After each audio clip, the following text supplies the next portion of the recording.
राधे राधे जी। आप सभी का स्वागत है मेरे चैनल में। तो जैसा कि अब जन्माष्टमी आने वाला है तो आप सभी को जन्माष्टमी की ढेर सारी शुभकामनाएं। तो देखिए, जन्माष्टमी पूजन के लिए सारे लोग ढेर सारी तैयारियां कर रहे हैं। लोगों के मन में बहुत उल्लास है, उमंग है। हर जगह बस कृष्ण उत्सव की तैयारी हो रही है। इसमें मैं बताने वाली हूँ एक विशेष पूजा के बारे में, जिसे आप करेंगे तो जो है लड्डू गोपाल जी का जो फल है वो आपको मतलब विशेष रूप से फल मिलता है। तो मैं बात करने वाली हूँ तुलसी पूजन के बारे में कि जन्माष्टमी के दिन तुलसी पूजन आप किस प्रकार से करेंगे जिससे आपको फल मिलेगा। साथ ही साथ जो हमारे लड्डू गोपाल जी हैं ये काफ़ी ज़्यादा खुश होते हैं और इस दिन तुलसी पूजन करने का विशेष महत्व है। तो सबसे पहले तो मैं बोलना चाहूँगी कि जन्माष्टमी के दिन भूल से भी तुलसी दल नहीं तोड़ना है। आपको जन्माष्टमी से एक दिन पहले ही तुलसी दल तोड़ लेना है, या आप बाज़ार से ला रहे हैं तो ले आइए, लेकिन जन्माष्टमी के दिन तुलसी दल नहीं तोड़ेंगे। और हाँ, अगर आपके पास तुलसी का पौधा है तो बहुत बढ़िया बात है। अगर नहीं है तो आप जन्माष्टमी के दिन ला सकते हैं। उस दिन ला करके आप लगा देंगे तो बहुत बढ़िया है। ये तो हो गया तुलसी पौधा लगाने और लाने के बारे में। अब बात करते हैं कि तुलसी पूजन किस प्रकार करना है। तो मैं बताऊंगी कि दिन में तुलसी पूजन कैसे करना है और रात में कैसे करना है। तो देखिए, सुबह आप जब स्नान वगैरह करके लड्डू गोपाल जी का श्रृंगार वगैरह करके पूजा कर लेंगे, उसके बाद आपको जो तुलसी मैया है वहाँ पे आपको सबसे पहले जो करना है, एक लाल चुनरी जो है वो तुलसी मैया को ओढ़ाना है। ठीक है, एक लाल चुनरी जो होता है वो माँ तुलसी को ओढ़ाना है। उसके बाद एक श्रृंगार का पैकेट आता है, मतलब उसमें सिंदूर, बिंदी, आलता, चूड़ी का एक पैकेट बना हुआ आता है, वो तुलसी माता को अर्पित कर देना है। ठीक है, इसके बाद आपको क्या करना है कि आपको एक जो दीप है वो प्रज्वलित करना है। देखिए, शुद्ध घी का दिया अगर आप जलाते हैं तो बहुत बढ़िया है, लेकिन अगर आप शुद्ध घी का दिया नहीं जला पा रहे हैं तो आप थोड़ा सा तिल का तेल में शुद्ध घी अवश्य डालें, क्योंकि ऐसा कहा जाता है जो तिल का तेल है ना वो पितरों को समर्पित होता है। तो अगर आप इसमें थोड़ा सा शुद्ध घी डाल देंगे तो ये बहुत सही रहेगा। उसके बाद जब आप दीप प्रज्वलित कर लेंगे तो इसके बाद आपको अपने अनुसार आपको तुलसी मैया का परिक्रमा करना है। वो आप पर डिपेंड करता है, आपको जितना मन है आप उतना परिक्रमा कर सकते हैं।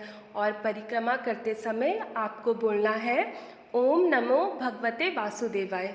ठीक है, आपको परिक्रमा करते समय आपके मुख में बस एक ही मंत्र होना चाहिए, ओम नमो भगवते वासुदेवाय। ऐसे बोल करके आपको जितना भी परिक्रमा करना है आप उतना परिक्रमा कर ले। तुलसी की परिक्रमा करने के बाद आपको तुलसी की जड़ से थोड़ी सी मिट्टी लेनी है। उसे आपको अपने माथे पे, अपने गले पे, अपने दोनों छाती के बीच में, अपने कानों में और नाभि में तिलक करना है। और अगर आपके घर पे कोई छोटे बालक है, बच्चे हैं, तो आप उन्हें भी ये तिलक अवश्य करें। तुलसी का तिलक जो है ना वो श्री हरि विष्णु को बहुत प्रिय है। और तुलसी का जो तिलक है ना ये काफ़ी ज़्यादा पावरफुल माना जाता है और कहा जाता है कि ये सारे तिलक में सबसे सर्वश्रेष्ठ श्रेणी में आता है। अब बात करते हैं शाम की पूजा के बारे में। तो आपने जहाँ पे जन्माष्टमी का जो भी डेकोरेशन वगैरह किया है तो आप वहाँ पे तुलसी का पौधा जो है लेते आइए।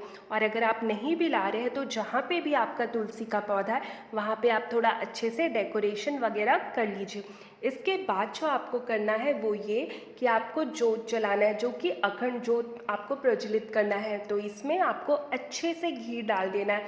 अगर घी नहीं है तब आप तिल के तेल में थोड़ा सा घी मिला करके जो जोत है वो प्रज्वलित करेंगे।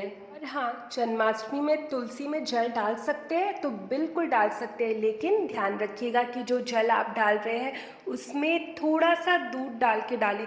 इससे जो है आपको जो फल है वो विशेष रूप से प्राप्त होगा, मतलब अनंत फल की प्राप्ति होगी। के बाद आपको शाम के समय जो तुलसी मैया है इनका आपको अच्छे से श्रृंगार करना है, मतलब जो आपने वो श्रृंगार वाला पैकेट चढ़ाया था ना, उसमें से थोड़ा सा जैसे लाल चुनरी लगा दीजिए, बिंदी लगा दीजिए, इनको बहुत अच्छे से श्रृंगार कर दीजिए, क्योंकि इनके प्राण वल्लभ का जन्म दिवस है। तो इस दिन माता तुलसी का तो बहुत अच्छे से श्रृंगार करिए, इनकी विशेष रूप से सेवा करिए, आपको बड़ा आनंद आएगा और अनंत फल की प्राप्ति होगी। और साथ ही साथ और शाम की पूजा के बाद भी आपको जो है तुलसी की परिक्रमा करनी है। विशेष रूप से आप जो है तुलसी मैया की परिक्रमा करिए।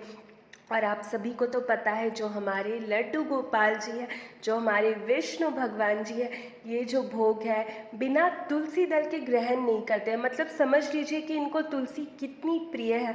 और अगर आप इस दिन विशेष रूप से तुलसी मैया का पूजन कर लेंगे, तब तो आपको अनंत रूप से फल मिलेगा। मतलब इतना फल मिलेगा, इसके बारे में आप सोच भी नहीं सकते। तो आप तुलसी मैया की पूजन करिए, परिक्रमा करिए, और जब परिक्रमा करिए तो ओम नमो भगवते वासुदेवाय बोलिए, या फिर हरे कृष्णा कृष्णा कृष्णा हरे हरे, हरे राम राम राम हरे हरे का जाप करिए। और देखिए, आप इस तरह से तुलसी माता का विशेष पूजन करिए, जो लड्डू गोपाल जी उनका विशेष फल का आपको प्राप्ति होगा। आशा करती हूँ कि आपको मेरे जन्माष्टमी से रिलेटेड सारे वीडियोस अच्छे लगते होंगे। अगर कुछ भी डाउट है तो आप मुझे कमेंट करके पूछ सकते हैं। मिलते हैं फिर एक नए वीडियो के साथ, तब तक मेरे चैनल में बने रहे और एक बार मेरे साथ बोले राधे राधे।